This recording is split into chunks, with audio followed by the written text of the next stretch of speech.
Hi everyone. आज के video में देखने वाले हैं साइकोलॉजी का टॉप 30 मोस्ट इम्पोर्टेंट क्वेश्चन जो आपके आने वाले एग्जाम के लिए काफ़ी ज़्यादा इम्पोर्टेंट है। आज का वीडियो नंबर 5 है। इससे पहले हमने 4 प्रैक्टिस सेट कर चुके हैं जो आपके एग्जाम के लिए काफ़ी ज़्यादा इम्पोर्टेंट है। अगर आपने वो वीडियो नहीं देखा है तो आप जाकर वीडियो के प्लेलिस्ट में चेकआउट कर सकते हो। ये सारे क्वेश्चन एग्जाम में बार बार रिपीट होते हैं। तो चलिए शुरू करते हैं आज का पहला क्वेश्चन। लेकिन उससे पहले अगर आप BPSC TRE 4 state second phase की तैयारी कर रहे हो तो आपको साइकोलॉजी का कंप्लीट नोट्स दिया जा रहा है जिसके अंदर आपके सिलेबस में 15 यूनिट है। हमने 15 यूनिट से सारे टॉपिक्स कवर करते हुए 2000 से ज़्यादा क्वेश्चन आंसर, साथ में एनसीईआरटी क्लास 11-12 का चैप्टर वाइज क्वेश्चन आंसर जो बीपीएससी टीआरई 3 में 20 से 22 क्वेश्चन सिर्फ और सिर्फ एनसीईआरटी से पूछा गया था। साथ में आपको टॉपिक वाइज थ्योरी और ऑल प्रीवियस ईयर क्वेश्चन आपको दिया जा रहा है सिर्फ 300 में। अगर आप इसका कंप्लीट 150 मार्क्स का कंप्लीट नोट्स लेते हो जिसके अंदर साइकोलॉजी के अंदर सब कुछ आपको मिल जाता है जो मैंने जस्ट आपको बताया था। साथ में जीके जीएस के अंदर प्रीवियस ईयर क्वेश्चन अलग से 15 प्रैक्टिस सेट, लैंग्वेज पेपर में प्रीवियस ईयर क्वेश्चन और 15 प्रैक्टिस सेट, साथ में आपको 24 इंटू गाइड व्हाट्सएप का पेड ग्रुप जिसमें आपको daily quiz plus online test series आपको दे रहे हैं जिससे आप बेटर ऑनलाइन टेस्ट सीरीज भी अटेम्प्ट कर सकते हैं। साथ में आपको प्रॉपर गाइड भी किया जाएगा कैसे एग्जाम की तैयारी करनी है, कैसे आप फर्स्ट अटेम्प्ट में पेपर क्वालिफाई कर सकते हो, कैसे मैंने खुद का पेपर क्वालिफाई किया, टोटल आपको सब कुछ गाइड किया जाएगा। ये सब कुछ मिलेगा सिर्फ 500 में। जो अभी तक बहुत सारे बच्चे ऑलरेडी ज्वाइन कर चुके हैं, अगर आप भी ज्वाइन करना चाहते हो तो इस नंबर पे व्हाट्सएप करके इस कंप्लीट डिटेल को आप ले जानकर और ले सकते हो। अगर आप इसका एक फ्री टेस्ट सीरीज डेमो लेना चाहते हो, जो एक फ्री डेमो टेस्ट सीरीज, तो आप भी इस नंबर पे व्हाट्सएप करके एक फ्री टेस्ट सीरीज डेमो भी आप अटेंड कर सकते हो। लेने के लिए इस नंबर पे व्हाट्सएप जरूर करना। अगर आप सच में बिहार के में नौकरी करना चाहते हो, अपने फ्यूचर को लेकर सीरियस हो, तो आप इस नंबर पे व्हाट्सएप कर सकते हो। तो चलिए शुरू करते हैं आज का पहला क्वेश्चन।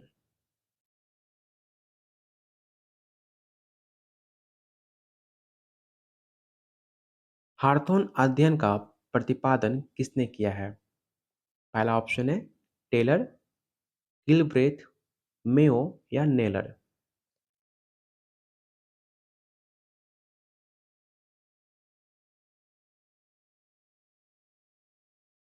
तो इसका राइट आंसर होगा ऑप्शन नंबर बी, गिल व्रेथ। अगला क्वेश्चन है, रात को एक सिनेमा देखते हुए आपको ये अचानक एहसास होता है कि आपकी आंख से आंसू बहकर चेहरे पे आ रहे हैं। तब आपका निष्कर्ष निकाला कि आप दुखी हैं। ये निम्न में किस सिद्धांत को व्यक्त करता है? ऐसा बहुत बार होता है जब आप मूवी देखते हो और आपके आंखों से आंसू आने लगता है, तो आप उस टाइम जो आंसू निकलते हैं, अगर आपने निष्कर्ष निकाला होगा तो आपको बताना है कि किस सिद्धांत से ये व्यक्त करता है। पहला ऑप्शन है जेम्स लैंग, ऑप्शन बी है कैनन बॉर्ड, ऑप्शन सी है संज्ञानात्मक अंकालन या ऑप्शन डी लीड डॉक्स का सिद्धांत।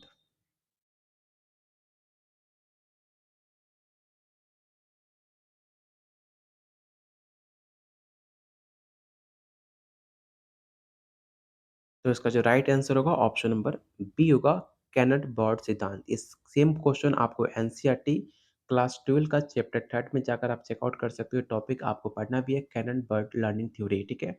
ऑप्शन बी इसका राइट आंसर होगा। अगला क्वेश्चन है, सामाजिक संज्ञान जब संज्ञानात्मक इकाइयों से सक्रिय होता है उसे हम क्या कहते हैं?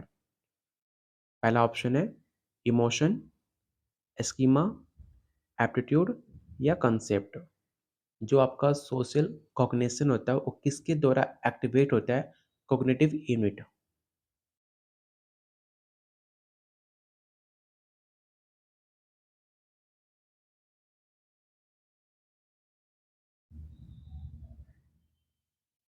तो इसका राइट आंसर होगा ऑप्शन नंबर डी, कंसेप्ट।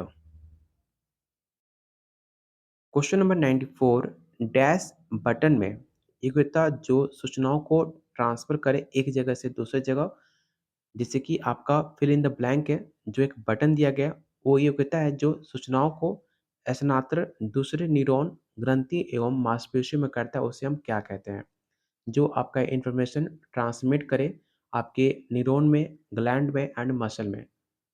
पहला ऑप्शन है आवेग, सीमावर्ती, संधि अष्टल या साकिका?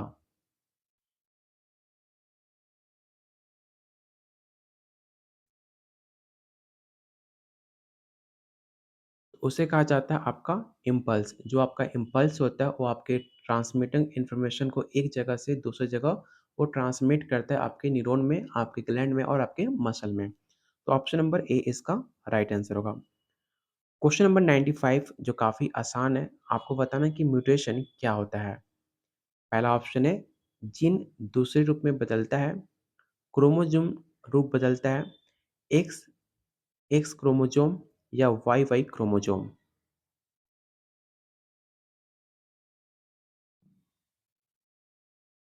तो याद रखिएगा जो म्यूटेशन होता है, जो आपका क्रोमोसोम होता है उसको चेंज करता है फॉर्म में, ठीक है? तो ऑप्शन नंबर बी इसका राइट आंसर होगा। अगला क्वेश्चन, निम्न में कौन सी व्यक्तित्व आकलन की प्रक्षेपण मापनी नहीं है? तो पहला ऑप्शन है वाक्य पूर्ति परीक्षण, ऑप्शन बी है रोशनिविज पिक्चर प्रोटेक्शन परीक्षण या option C draw of person परीक्षण या ऑप्शन डी परिस्थिति प्रतिबल परीक्षण। इस क्वेश्चन को आप विवेक क्वेश्चन टेक आउट कर लेना और ध्यान रखना कि क्वेश्चन में नहीं पूछा गया है।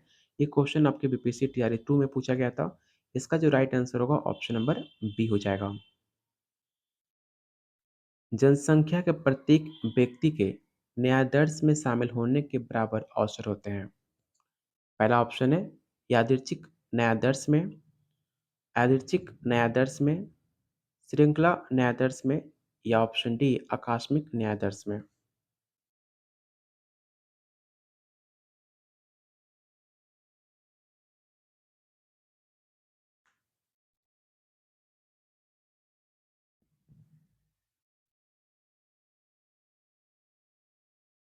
तो याद रखिएगा each person of population has an equal chance of being included accidental sampling।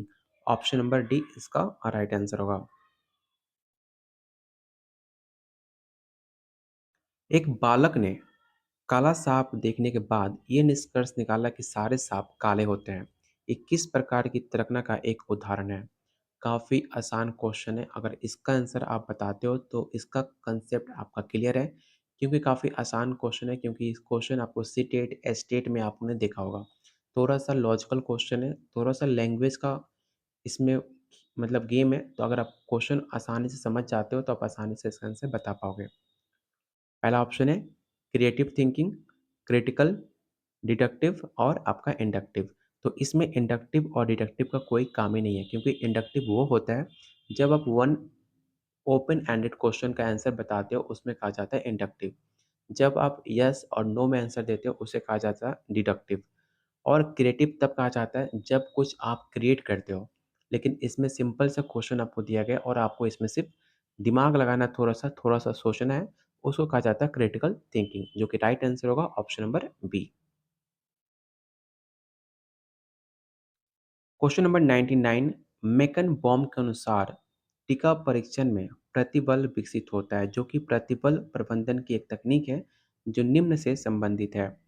तो पहला ऑप्शन है जो प्रतिप्राप्ति, ध्यान की प्रक्रिया, सिद्धात्मक दृष्टिकरण या ऑप्शन डी है संज्ञानात्मक व्यवहार तकनीक। आपको अगर इसका पीडीएफ डाउनलोड करना चाहते हो तो मैं आपको बता दूं कि जो भी हमारा व्हाट्सएप पेड ग्रुप ज्वाइन जिन्होंने करा हुआ है, जिसके अंदर आपको daily group discuss, daily test series, वहाँ पे क्लासेस ओवर होने के बाद इस वीडियो को हम इस पीडीएफ को उस ग्रुप में पोस्ट कर देते हैं, जहाँ पे आप ज्वाइन करके उस पीडीएफ को डिटेल में मल्टीलैंग्वेज लैंग्वेज में इंग्लिश हिंदी दो बाइलिंगुअल है, उसमें आप जाकर रीड कर सकते हो और सारे कंसेप्ट आपको क्लियर कर सकते हो। एक जो भी क्वेश्चन का लेवल भी है, आपको ईज़ी से हाई लेवल क्वेश्चन हम सारे क्वेश्चन प्रैक्टिस कराने वाले हैं। सारा कंप्लीट नोट्स में आपको ए टू जेड सारा कुछ मिलेगा, जिसको लेकर एक्स्ट्रा उसके सिवा कुछ भी करने की आपको ज़रूरत नहीं है। अगर कोई डाउट भी होता है, तो आप हमें व्हाट्सएप पे कॉल, मैसेज करके बात भी करके अपने सारे डाउट क्लियर कर सकते हो। ठीक है? तो आपको बताना है क्वेश्चन 99 का राइट आंसर क्या होगा? तो याद रखिएगा क्वेश्चन 99 का जो राइट आंसर होगा मेडिटेंट पॉजिटिव होगा, ठीक है? ऑप्शन नंबर बी, ध्यान की प्रक्रिया।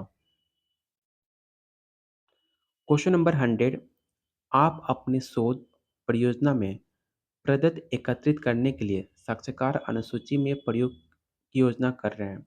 उसमें कुछ ऐसे प्रश्न आप प्रयोग में ले रहे हैं जो उस व्यक्ति द्वारा पूर्व में कही गई बातों की व्याख्या एवं विस्तार है। इसे क्या कहा जाता है? क्या उसे हम प्रत्यक्ष प्रश्न कहते हैं, डायरेक्ट क्वेश्चन कहते हैं या क्लोज एंडेड क्वेश्चन कहते हैं या बाइपोलर क्वेश्चन कहते हैं या मिरर क्वेश्चन कहते हैं।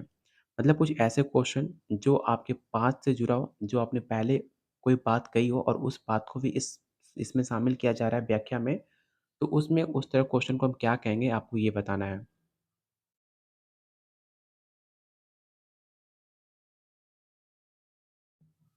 तो याद रखिएगा उसे कहा जाता है बाइपोलर क्वेश्चन जो आपके पास्ट और प्रेजेंट दोनों को मिलाकर आपके स्टेटमेंट को रेडी किया जाए। ऐसे ऐसे टाइप क्वेश्चन आपके पॉलिटिशियन में आपको देखने को ज़्यादा मिलता है, जो आपने पास्ट में स्टेटमेंट जो दिया होगा या फिर पास्ट में आपने जो भी काम किया होगा उसको रिलेट करके प्रेजेंट में आपको आंसर देना पड़ता है। उसे कहा जाता है बाइपोलर क्वेश्चन। जो आपको मीडिया में सवाल पूछे जाते हैं कि आपने पहले ऐसा बोला था, अब ऐसा बोल रहे हो, वो होते हैं बाइपोलर क्वेश्चन जो आपने मैक्सिमम टाइम पॉलिटिशियन को देते हुए सुना होगा। क्वेश्चन नंबर 101, यदि आपको मनोविज्ञान एवं जीव विज्ञान के संबंधों को स्नायु वैज्ञानिक के परिप्रेक्ष्य में संचित करना हो, तो आप निम्न में से कौन-सा कथन चुनोगे? तो पहला ऑप्शन आप ध्यान से ऑप्शन को मैं पढ़ देता हूँ क्योंकि क्वेश्चन में काफ़ी गैप है, तो सारे ऑप्शन को एक साथ दिखाना मुश्किल हो रहा है। पहला ऑप्शन है, व्यवहार को समझने के लिए जैविक स्तर का विश्लेषण ही एकमात्र विधि है। ऑप्शन बी, मन स्वभावतः आध्यात्मिक है और मस्तिष्क जैविक है। ये दोनों के मध्य एक दूसरे की अंतःक्रिया होती है। तो बिल्कुल ठीक है। ऑप्शन सी है, सभी मनोवैज्ञानिक प्रक्रियाएं जैविक क्रिया की व्यवस्था की कार्यप्रणाली का परिणाम माना जाता है। और फोर्थ ऑप्शन है, व्यवहार को समझने के लिए स्नायु विज्ञान स्तर को विश्लेषण ही एकमात्र विधि है। तो क्वेश्चन 101 का जो राइट आंसर होगा ऑप्शन नंबर आपका सी हो जाएगा।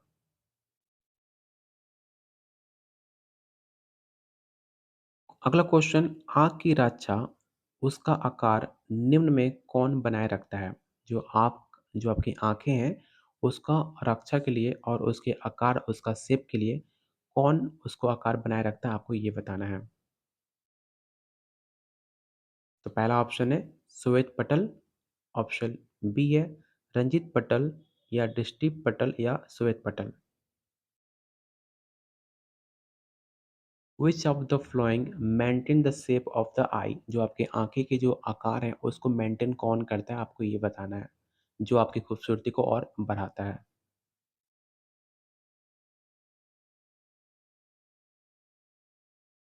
तो इसका काम करता है ऑप्शन नंबर बी रंजीत पटल और स्क्लीरा। ठीक है, ऑप्शन नंबर बी, इस पॉइंट को याद रखना काफी इंपॉर्टेंट है। क्वेश्चन नंबर 103, गति परीक्षण में क्या होता है? इन स्पीड टेस्ट, पहला ऑप्शन है सभी प्रश्नों के लिए समय सीमा होती है। ऑप्शन बी है सभी प्रश्न समान कठिनाई स्तर के होते हैं। ऑप्शन सी, इन परीक्षणों में समय सीमा नहीं होती या ऑप्शन डी वन और टू दोनों। तो जो भी आंसर डी टिक आउट कर रहे हैं उनका आंसर गलत है। याद रखिएगा, इन स्पीड टेस्ट इन परीक्षणों में समय सीमा नहीं होती है। तो ऑप्शन नंबर सी इसका राइट आंसर होगा। क्वेश्चन 104, प्राथी केंद्रित परामर्श है। क्वेश्चन 104 पूछ रहा है कि क्लाइंट सेंटर काउंसलिंग इज, पहला ऑप्शन है नॉन डायरेक्टिव, डायरेक्टिव, इलेक्टिव या ग्रुप। तो जो भी आपकी क्लाइंट सेंटर काउंसलिंग होते हैं वो आपकी डायरेक्टिव होते हैं। तो ऐसे क्वेश्चन आपको बीपीएससी में मैक्सिमम टाइम पूछा जाता है और आप इसमें कंफ्यूज होते हो क्योंकि जितना आप प्रैक्टिस करोगे उतने आपके कन्फ्यूजन दूर होगे। और जितना आप ऑनलाइन टेस्ट सीरीज अटेम्प्ट करोगे उसमें आपको सारे आंसर कौन सा गलत करा कौन सा सही करा आपको कंप्लीट आपको डिटेल में दिया जाएगा। चलते हैं क्वेश्चन नंबर 105 पर। क्वेश्चन 105 है, मनोविदिलता विकार के एक्सटर्नल उद्दीपक की अनुपस्थिति में रोगी ये महसूस करता है कि उसके शरीर के कुछ अंदर हो रहा है, जैसे कि पेट के अंदर सांप रेंग रहा है, इसे क्या कहते हैं? आपने बहुत बार देखा होगा जब बच्चे होते थे, जब बच्चे क्या बच्चे जब छोटे हम लोग थे, तब स्कूल ना जाने के लिए बहुत सारे बहाने बनाते थे कि हमारे पेट में दर्द है, कुछ पेट में कुछ सांप जैसा रेंग रहा है। इस तरह बहुत सारे एक्सक्यूज़ेज़ हमने बचपन में बनाए हुए हैं। तो उस तरह के एक्सक्यूज़ेज़ को हम क्या कहते हैं, आपको ये बताना है। तो पहला ऑप्शन है दृष्टि विभ्रम, ऑप्शन बी है स्वास्थ्य संबंधी विश्रम, ऑप्शन सी कायिक विभ्रम या घ्राण विभ्रम।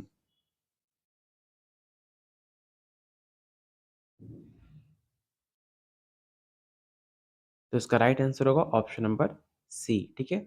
सोमैंटिक, ठीक है? सोमैंटिक हैलुसिनेशन जो एक कायिक विभ्रम होता है, जो एक मन की भ्रम होता है कि ऐसा हमारे पेट में हो रहा है, ऐसा कुछ होता नहीं है। तो ऑप्शन सी इसका राइट आंसर होगा। अगला क्वेश्चन, निम्न में जर्मनी के किस मनोवैज्ञानिक ने प्रयोग स्वयं पर किए और विस्मृति के तर्क प्रस्तुत किए हैं? मतलब ऐसे कौन से साइकोलॉजिस्ट है जो जर्मनी के रहने वाले थे, जो जिन्होंने अपने खुद के ऊपर एक्सपेरिमेंट किया था और प्रपोज किया था रेशनल फॉरगेटिंग के बारे में? तो पहला ऑप्शन है बॉटलेट, ऑप्शन बी है एबिंगहॉस, टुलाविंग या एटिंगसन। और आप लोगों से रिक्वेस्ट है, जिन्होंने वीडियो को लाइक एंड शेयर नहीं किया तो प्लीज़ वीडियो को लाइक एंड शेयर आप ज़रूर करना, क्योंकि आपका एक लाइक हमें काफ़ी मोटिवेट करता है आप लोग के लिए और बेहतरीन से बेहतरीन क्वेश्चन लाने के लिए। तो प्लीज़ सारे लोग वीडियो को लाइक और शेयर आप लोग ज़रूर करना। क्वेश्चन 106 का जो राइट आंसर होगा ऑप्शन नंबर सी हो जाएगा। अगला क्वेश्चन है, एक कॉलेज के विद्यार्थियों को अंशकालीन नौकरी दी गई, अतिरिक्त धन बनाने का विचार उसे अच्छा लगा, किंतु नौकरी का स्वरूप काफ़ी उबाऊ था, वो अनुभव कर रहा है। मतलब ऐसा आपने बहुत बार देखा होगा, जो आप पैसे कमाने के लिए ऐसा भी काम कर लेते हो जो जिसमें आपका मन ना लगता हो। तो उस टाइम आप क्या अनुभव करते हो, आपको ये बताना है।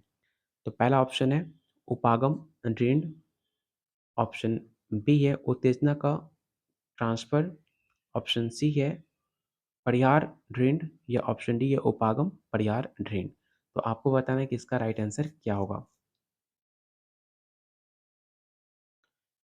Approach conflict, transfer of excitation, avoidance conflict, approach conflict. तो क्वेश्चन 107 का जो राइट आंसर होगा ऑप्शन नंबर डी होगा, जिसमें लोग को अप्रोच भी होता है, अवॉइड भी होता है, मतलब काफ़ी दुविधा जैसी सिचुएशन हो जाता है कि छोड़ूँ कि पकड़ूँ, उसे कहा जाता है अप्रोच अवॉइडनेस कॉन्फ्लिक्ट, जिसमें दुविधा हो। Option number D. दो चरों के मध्य सहसंबंध की सीमा क्या कहलाती है? मतलब दो correlation between two distribution off score can range. आपने मैथ में रेंज पढ़ा होगा जिसको फाइंड करने के लिए, तो आपको बताना है कि जब दो डिस्ट्रीब्यूशन ऑफ स्कोर हो उसको हम कैसे रेंज करते हैं।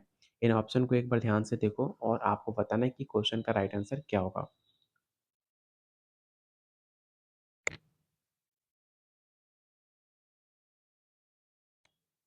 तो इसका राइट आंसर होगा ऑप्शन नंबर सी। अफ्रीका का जनजातीय समाज गोलाकार झोपड़ियों में रहता है। ज्यामितीय भ्रम में कम प्रीतियां करते हैं उन लोगों की तुलना में जो कि कोणीय दीवार वाले घर में रहते हैं। ये एक किसका उदाहरण है? एक बार इन ऑप्शन को देख लो और फिर से मुझे बताओ कि इसका 109 का राइट आंसर क्या होगा।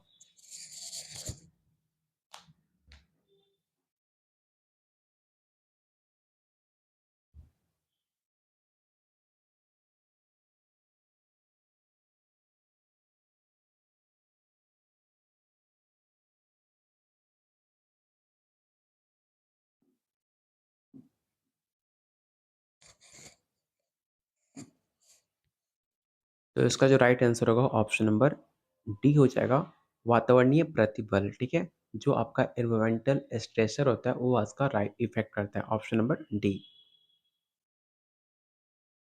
निम्न में कौन सा सामान्यीकृत अभिक्षमता का एक परीक्षण माना जाता है? तो पहला ऑप्शन है लिपिकीय अभिक्षमता परीक्षण, ऑप्शन बी है mechanical aptitude test, option C typing aptitude test या option D differential aptitude test.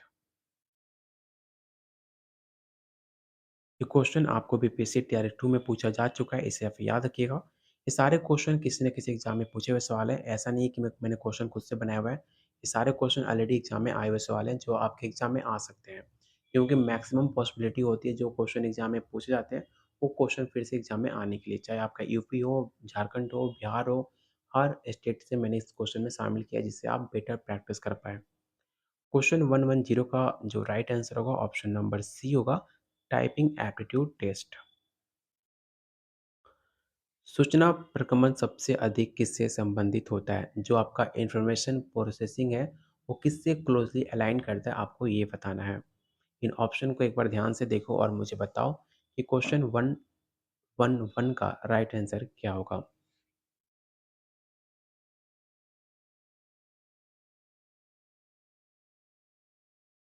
तो इसका राइट आंसर होगा option number B, biological theory.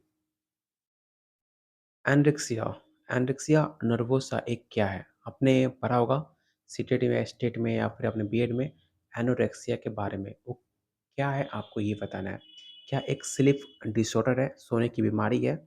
क्या एक ईटिंग डिसऑर्डर है? या एक पर्सनैलिटी डिसऑर्डर है? या एक मेमोरी डिसऑर्डर है? मैंने आपको एनसीईआरटी में एनोरेक्सिया जितने भी डिसऑर्डर हैं मैंने एनसीईआरटी की सीरीज़ में आपको कंप्लीट बताया हुआ है। जाकर आप प्लेलिस्ट में एनसीईआरटी क्लास 11-12 का कंप्लीट वीडियो देख सकते हो। जिसमें मैंने आपको चैप्टर वाइज़ क्लास 11-12 का हर एक चैप्टर वाइज़ डिटेल में आपको वीडियो बनाया हुआ है। उसमें आपको सारे डिसऑर्डर भी देखने को मिल सकते हैं। तो जाकर उस वीडियो को ज़रूर चेकआउट करना और याद रखना कि जो आपका एनोरेक्सिया नर्वस है, वो एक ईटिंग डिसऑर्डर है, मतलब भोजन संबंधी विकार है। कुछ घटकों के अभिपन्यात्मक चक्र यादृच्छिक रूप से निम्न है। पहला ऑप्शन है आवश्यकता, ऑप्शन बी है लक्ष्य उन्मुखी व्यवहार, या ऑप्शन सी ड्राइव, या ऑप्शन डी अचीवमेंट। देखो इसको ऑर्डर में आपको सजाना है, ठीक है? यहाँ पे कुछ ऑर्डर भी दिए गए हैं जो इसको आपको ऑर्डर के सीक्वेंस में आपको सजाना है, ठीक है? तो याद रखिएगा सबसे पहले क्या आएगा, तो सबसे पहले आपका आएगा आवश्यकता, जो आपकी नीड होती है वो सबसे फर्स्ट पे आती है, ठीक है? उसके बाद आता है आपका जो ड्राइव है, जो आपका मोटिव है, वो आपके सेकंड पोजीशन पे आएगा। सेकंड पे आएगा आपका गोल ओरिएंटेड बिहेवियर, जो आपका गोल है, ठीक है? और लास्ट में आपकी उपलब्धि आती है। कोई भी ऐसा चीज़ नहीं है जो अगर आप एग्ज़ाम का तैयारी कर रहे हो, तो जो आपका अचीवमेंट है, जो आपका रिज़ल्ट है, वो आपके लास्ट में आता है। सबसे पहले आपका नीड आएगा, मतलब आपको जो एग्ज़ाम का तैयारी करनी है, वो आपका जो नीड है, वो सबसे पहले आएगा। सेकंड पे उसको ड्राइव जो होता है आपका, जो आपका उपलब्धि, जो आपका ड्राइव बोल सकते हैं, जो आपकी पाने की सक्सेस के पाने की जो इच्छा होती है, वो होनी चाहिए। उसके बाद आपको गोल बनाना पड़ता है और लास्ट में आपको अचीव करना होता है। तो इसका राइट आंसर होगा ऑप्शन नंबर ए। क्वेश्चन 1114 पारिस्थितिक सिद्धांत के अनुसार निम्न में कौन-सा वातावरण प्रणाली का वो भाग नहीं है, जैसे कि ब्रॉन फ्रेडबेंडर ने अपने विकासात्मक सिद्धांत में कहा था। अगर आपने इनका एक थ्योरी पढ़ा होगा, ठीक है? जिन्होंने विकासात्मक सिद्धांत जो थ्योरी ऑफ डेवलपमेंट दिया था, ब्रेन फॉरबेंडर ने, तो उसका कौन-सा पार्ट नहीं है, आपको ये बताना है। तो पहला ऑप्शन है इकोसिस्टम, माइक्रोसिस्टम, मेसोसिस्टम और आपका इवोसिस्टम, ठीक है? पहला ऑप्शन हो गया आपका इकोसिस्टम, माइक्रोसिस्टम, मेसोसिस्टम और एक्सोसिस्टम।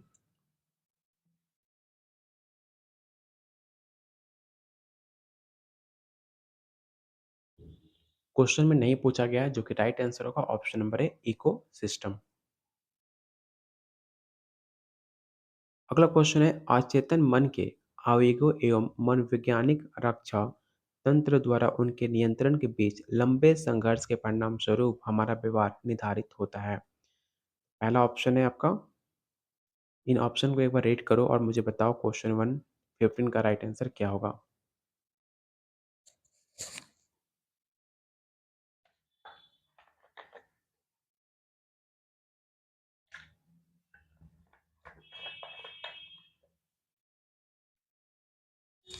तो इसका राइट आंसर होगा option number A, homeostatic drive theory, ठीक है? Option number A. अगला क्वेश्चन है निम्न में कौन सा कथन विकास के जीवन काल परिप्रेक्ष्य को नहीं दर्शाता है? याद रखिएगा क्वेश्चन 116 का जो राइट आंसर होगा ऑप्शन नंबर आपका ए हो जाएगा, development is multi directional, option number A. मनोवैज्ञानिक वातावरण एवं भौतिक वातावरण में किसने अंतर बताया और जीवन स्मिथ का प्रत्यय दिया था? इस क्वेश्चन को याद रखना और आपको बताना है कि किसने डिफरेंस किया था एनवायरमेंटल और फिजिकल एनवायरनमेंट में? जो आपका एक साइकोलॉजिकल एनवायरनमेंट होता है और एक फिजिकल एनवायरनमेंट में कितने कंसेप्ट को डिफरेंशिएट किया था, आपको ये बताना है। कॉल रोजर्स, ब्रॉन फ्रेंडबेनर, कॉटलेविन या एरिक फ्रॉम?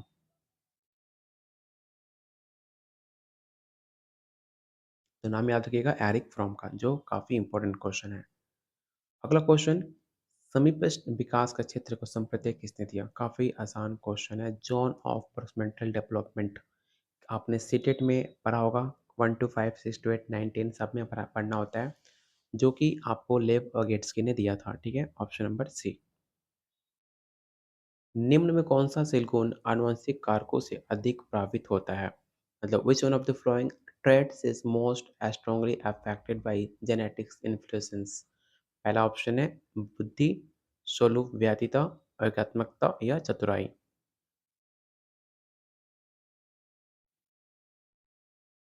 तो इसका जो राइट आंसर होगा ऑप्शन नंबर डी होगा, चतुराई। और आज का लास्ट क्वेश्चन, अगर अभी तक आपने वीडियो को लाइक एंड शेयर नहीं किया तो प्लीज़ वीडियो को लाइक एंड शेयर आप जरूर करना। क्वेश्चन है, अर्ध विच्छेद विश्वसनीयता किस पर आधारित है? तीन ऑप्शन को एक बार ध्यान से देख लो। ठीक है, थोड़ा सा दिक्कत होगा ऑप्शन को देखने में, फिर भी कोशिश करो ऑप्शन को हिंदी और इंग्लिश में दोनों में देखने का और मुझे बताओ क्वेश्चन 120 का राइट आंसर क्या हो सकता है। तो इसका जो राइट आंसर होगा ऑप्शन नंबर सी हो जाएगा, correlation between score of 10 and gap of 2x। ठीक है, ऑप्शन बी इसका राइट आंसर होगा। तो आपको बताना है कि आउट ऑफ 30 आज आपने कितना स्कोर गेन करा। और अगर आप इसका पेड ग्रुप ज्वाइन करना चाहते हो जिसमें आपको बहुत कुछ दिया जा रहा है, unlimited test series, daily quiz, complete 150 का नोट्स जिसके अंदर psychology, GK, GS, language paper. अगर आप स्टेट की तैयारी कर रहे हो तो 100 मार्क्स का साइकोलॉजी, 30 मार्क्स का आर्ट्स ऑफ टीचिंग, 20 मार्क्स का अदर स्किल, प्लस आपको अलग से साइकोलॉजी का पेड ग्रुप जिसमें डेली क्यूजेस, ऑनलाइन टेस्ट सीरीज, साथ में आपको गाइड किया जाएगा कैसे एग्जाम की तैयारी करनी है, किस तरह आप फर्स्ट अटेम्प्ट में पेपर क्वालिफाई कर सकते हो। कंप्लीट 150 के बारे में आपको पूरा डिटेल में दिया जाएगा। लेने के लिए आप मुझे इस नंबर पे व्हाट्सअप कर सकते हो। अगर आप इसका एक फ्री टेस्ट सीरीज डेमो देना चाहते हो तो इस नंबर पे व्हाट्सअप करके एक फ्री टेस्ट सीरीज डेमो लिख कर आप मुझे मैसेज करो, मैं आपको लिंक प्रोवाइड कर दूंगा जिसे आप अटेंड कर सकते हो। मिलते हैं बहुत जल्द अगले वीडियो में, तब तक कीप वॉचिंग, कीप शेयरिंग।